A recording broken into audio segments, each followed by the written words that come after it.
bookish besties, and welcome back to my channel. Today we're going to be doing a spoiler-filled review of Spark of the Everflame by Penn Cole. I just finished it a few days ago, so I want to give you all of my thoughts so you can see if you want to read this new fantasy romance as well. So this is book 1 of the Kindred Curse Saga by Penn Cole, and the books are being traditionally published right now, so this book is getting a resurgence, especially on all of the social media platforms. So I wanted to give it a try just because it sounded like something I would enjoy, and I want to get into more fantasy romance, as I've said, this year. So just for a quick synopsis overview of the book at first, we have our main character DM Bellator, and her mother goes missing in the beginning of the book when she's speaking to this weird descended man in the really rundown alleyways, and DM sees them. Little overview of the world before I get more into the synopsis. We have the Kindred, which are their gods. These gods came and they mated with mortals, and that created the Descended. So the Descended are the blood of the gods and the blood of mortals. So those are like the royalty in this world. So it's very odd for a Descended to be in mortal territory. DM starts to learn that her mom's hiding a lot of secrets, that she's kind of closer with the Descended than she thinks, and she starts to question her path as a healer, as well as question everything going on in this world around her. So she really starts to come into the young woman that she's supposed to be. So since her mom was taken away from her, that was kind of like her go-to, her comfort, her complacency in the world. That was taken away, so she got hit with reality really hard. So now she has to kind of figure out things for herself. So that's what this whole entire first book is about. Basically her learning the reality of the world without her mother there, and realizing that good people can be bad people can be good. Nothing is really black and white. As I said, we start off with DM being healer, being very sheltered. She takes this flame root powder that her mom gives her every morning, and that it's supposed to subside hallucinations that she has, and the hallucinations are of her using magic. Obviously, we know as fantasy romance readers that they're not hallucinations, but that's okay.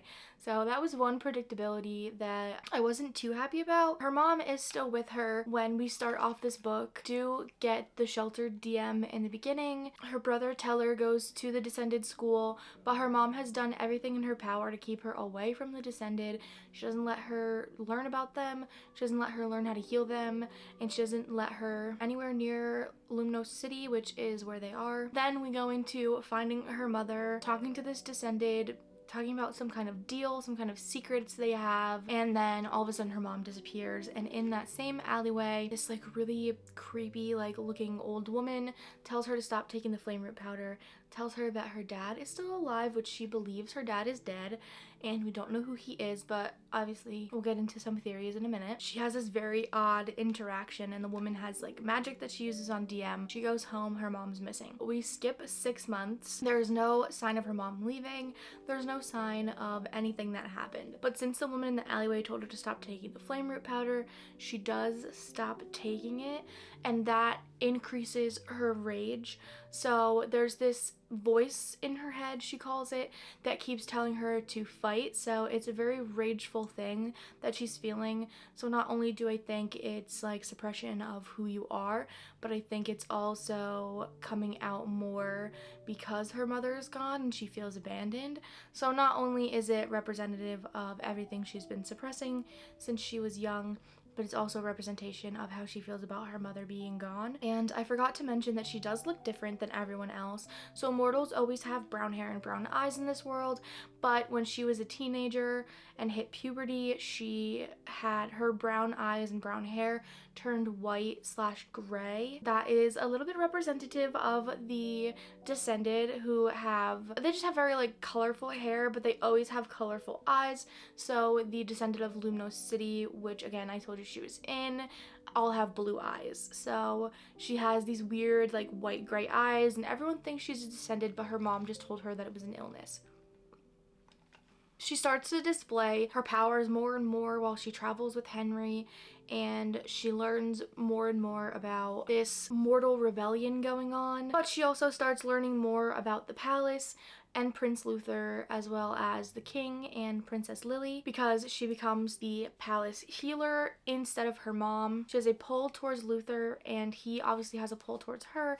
They go through some scenes where he's flirting with her and they're kind of just like butting heads, but in a super like enemies to lovers playful romance way. She winds up going through this momentous occasion where she realizes how cruel the Descended actually are. She winds up joining the mortal rebellion group, the Guardians, and she's not having a good time because they're very, very cruel. She realizes they're just as cruel as the Descended are to the mortals because they're not taking into account the lives of the Descended that they're affecting. They're not treating them like people. She basically wants this change that nobody's nasty to anybody and everyone kind of just like merges and gets along and there doesn't have to be death on either side. She just has this very grand view of how the world should be and she wants to do something to change it, but she realizes that what she's doing is not going anywhere and it's not helping anything. Then the book basically ends on this crazy cliffhanger. I went right into book 2. The king does die at the end of this book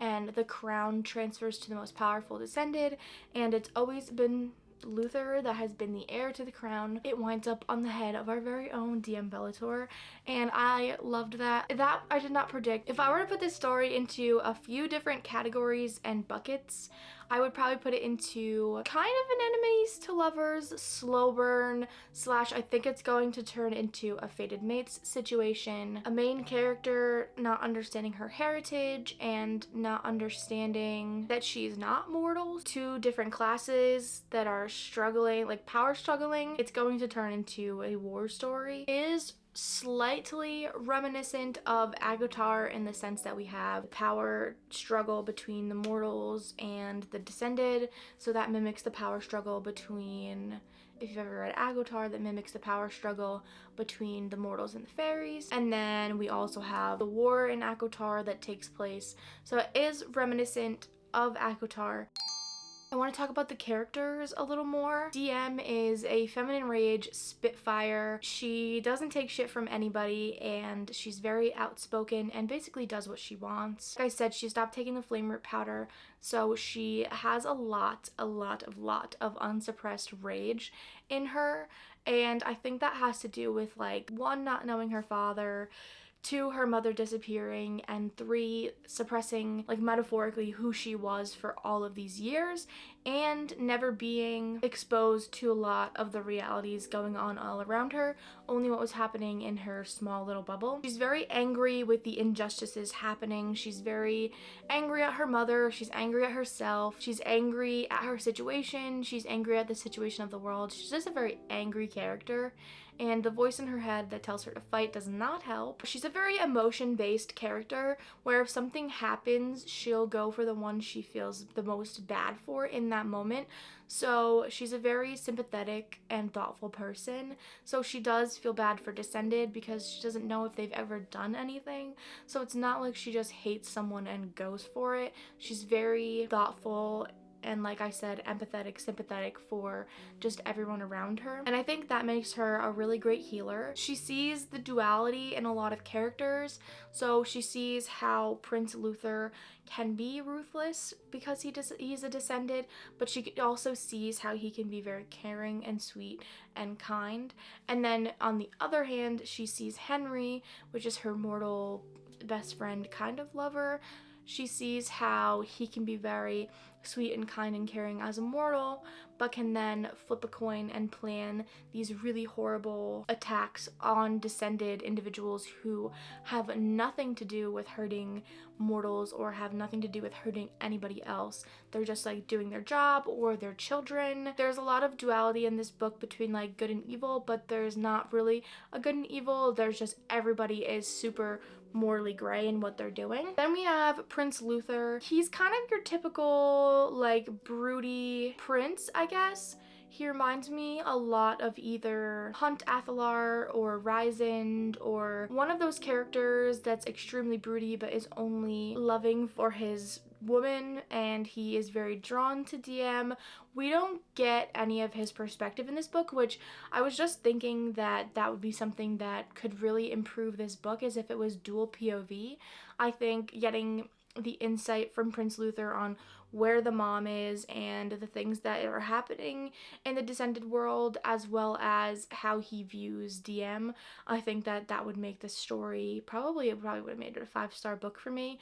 I think we're missing that part. He is very touch her and die. From a very young age, he was taken and told he was going to be this heir, so he's raised to be a certain way, but he's also very forgiving of DM when she comes in and just doesn't use his titles and says all these awful things to him. He still protects her and is called to her for some reason, but he's very mysterious. He has this gigantic scar, and the Descended are supposed to heal very fast, so it means that he got that scar before the fast healing kicked in, before puberty, so he has like this giant imperfection on his face, and I think that's going to be representative of him caring about mortals and being different from everyone else. Like I said, we have Henry. He is very angry at the Descended because his mom was very, very sick, and there was a simple fix to it, that if they just crossed over a border into like the neighboring country, that they could have found this plant and given it to her and his mom could have survived. But I think the king denied it for some reason, so he has a lot of resentment. He wants all of the Descended to die no matter what. He worships the old gods that the mortals used to believe in, and he basically does like all of this treasonous stuff. Just imagine your typical rebel character, that's who he is. And he's very thoughtless in who he's hurting and how it's affecting everything on the grand scheme. He just cares about his one motivation and goal. And I don't think I like him. He's giving Tamlin vibes in like the very worst way. He's very controlling of her. He wants her to be docile and to have a family with him. He asked her to marry him without even like thinking about how she would react or like what's even going on in her life. So he's just very self-centered. Then some side characters that I really enjoyed were Princess Lily. I loved her. She was like such a bright little ray of sunshine. That's Prince Luther's sister. I really enjoyed Teller, which is DM's brother. He's very witty, sarcastic, very intelligent. He is in love with Princess Lillian and he doesn't really know what to do with it. So he's like a very cute little quirky teenager. Then we have Andre Bellator, which is her father. Well, her adopted father. He's a war legend, and he did teach her how to fight. It's very cool. We get like a scene where they're duking it out because they're both in bad moods, but I think it's amazing that he taught her how to fight and protect herself and how to overcome enemies that are larger than you, have more weapons than you, just all of this stuff that could go against you. He taught her how to fight against that. She does get a lot of her fighting soul from her adoptive father. I'm gonna go into some things that I think I would change about this book or that I didn't exactly love. So one thing definitely, like I already mentioned, is the dual POV would have made it a completely different story. It would have made it so amazing that I probably would have cried.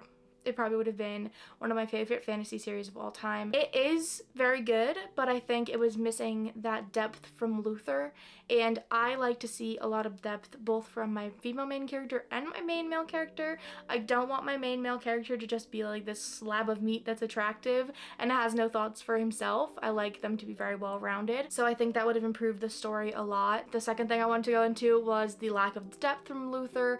I don't know if he was just supposed to be mysterious and this is DM's story for this first book, and we're gonna get a lot more from him in the future, but he was just very one note, very typical. Same thing with Henry, one note typical.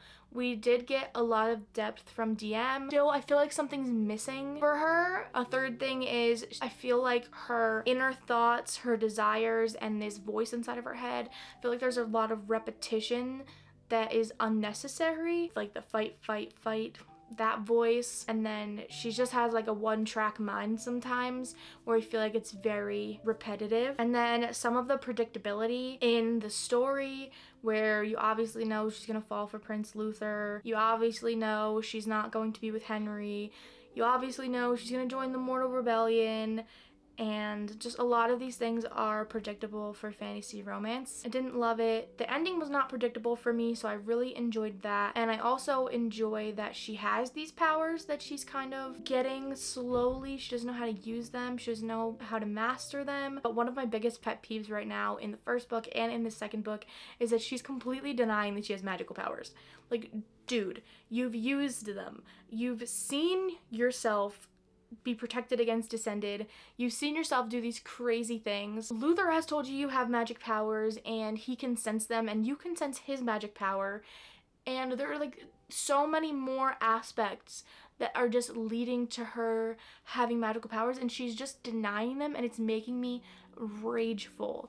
It aggravates me when a female main character is so like ditzy in one aspect, or just like denying something that is obviously true and right in front of her. Now we're going to go into some of my favorite quotes, and then I want to go into some predictions / theories that I have for the rest of the series, and then we'll wrap it up when I give you my final rating. One of my first favorite quotes is, his previous lovers had been the sweet, quiet girls, the ones with shy smiles and ribbons in their hair, who never said an unkind word and managed to get along with everyone. I teased him for it, but in truth I'd been secretly jealous, not only for their relationship with him, but for that delicate beauty a part of me wanted so badly to emulate. But I was made of swinging fists and rash words, my edges too jagged and my temper too hot, nothing about me was delicate. So I like that she's accepting her rage and that she's not a delicate person, and that she's very strong and strong-willed and will never be the quiet, delicate girl. So I really relate to that, so I really enjoyed that quote. Don't choose a mediocre life for a mediocre man. Go be exceptional. If he's worth it, he won't judge you. And if he's really the one, he'll come along for the ride. I liked that one. So it's like telling like women not to settle for just a regular schmegular man that's gonna hold you back. Like, go do your own thing and the right man will find you, and the really right man will go with you and pump you up and all this other stuff. So I really liked that. And this is Luther. I think I fear my own death, he whispered in my ear. Every day I draw breath is as much a curse as a gift. I've been living on borrowed time for longer than you can imagine. If you're the way my fate finally catches up to me, I cannot fathom a more beautiful end. So those are my 3 favorite quotes from this book. I really like the power behind them. I really loved Penn Cole's writing. I thought it was very eloquent, very flowy, had that little bit of razzle-dazzle from fantasy writing, but was colloquial enough to be extremely accessible and understandable, but also very descriptive and made you envision things at the same time. Let's go into some theories and predictions. Obviously, we know her dad is going to be some kind of crazy Descended man. I don't know who. I don't know enough about that yet, but I just know her mother, like in the end of this book, we get a point of view from her mom, and her mom was somewhere and like had a child with a Descended, and that's where we get DM from. So I'm just thinking her dad is going to be someone either famous or very powerful, but we're not going to find out for a while. Another one, Luther and her are fated mates. You can tell because obviously they have this pull to each other, their magic calls to each other. When he's carrying her out of the burning building, he tells his cousin, like, I think she's, and then like it cuts off. So we know from there that she's gonna be something to him. And then when they're in the burning building, she sees the vision of her on the battlefield again, but it's with him, and they're kind of like fighting side by side, and they both put their hand on their hearts. And like, I loved that scene, by the way. That was such a good scene, and they both did it in real life. And then when they were kissing and she had her knife to his throat, like they were both talking about that they both saw the vision. And then when they were walking away from each other, like they put their hands on their hearts, and he said like, this is not the end of our paths crossing. I don't know how this whole crown thing is gonna go. I don't know if she's going to become the queen. I don't know if she's gonna pass on to someone else. I don't know how this is all gonna work. They keep calling her daughter of the forgotten, so I don't know if it's gonna be like she's the daughter of like a man who like it's a forgotten Descended, like maybe there was like a 10th sibling, some kind of forgotten, like not race, but like, you know what I'm saying, like bloodline. And then she said like they said she's like the devourer of crowns, the ravager of realms or something. Obviously she is fated to spill blood, have a war, and she's supposed to like right wrongs, but they called her daughter of the forgotten a lot, so I think that's gonna be very important in the books to come. Her mother, she's a lot of secrets, so we're gonna see what her role is. I do not know. I feel like the predictability for the first book was very heavy, but I'm in the second book right now and I don't feel like it's very predictable. I don't really know what's going to happen, and I feel that way for the rest of the series, so that's why I'm enjoying it so much. Come to the end, give you my final rating. I did give it a 3.5. It like wavers the more I think about it between a 3.5 and a 4. I would not give it more than a 4. Like I said, if it had that dual POV and some of those other fun elements, it would have been a 5 for me, but it's definitely teetering between a 3.5 and a 4-star, which is still really good. I really enjoyed it. I do have a full written review over on my Goodreads if you want to check it out. That's always linked below in the description. Let me know if you like this kind of review style video. Let me know if I should have added anything or if I talked too long about something. Give me all of the critiques because I really liked talking about this book in general. It helps me, you know, remember my books a little better, sit on them a little more, and, you know, just sit and like stew on a book for longer when I do these types of reviews. So again, let me know if you like them and it's something you want to see in the future. Thank you for watching. If you made it this far, let's leave a fire emoji for DM and her internal feminine rage in the comments. If you did read this book, let me know what you thought about it as well. As always, thank you for watching. Happy reading and love you. Bye.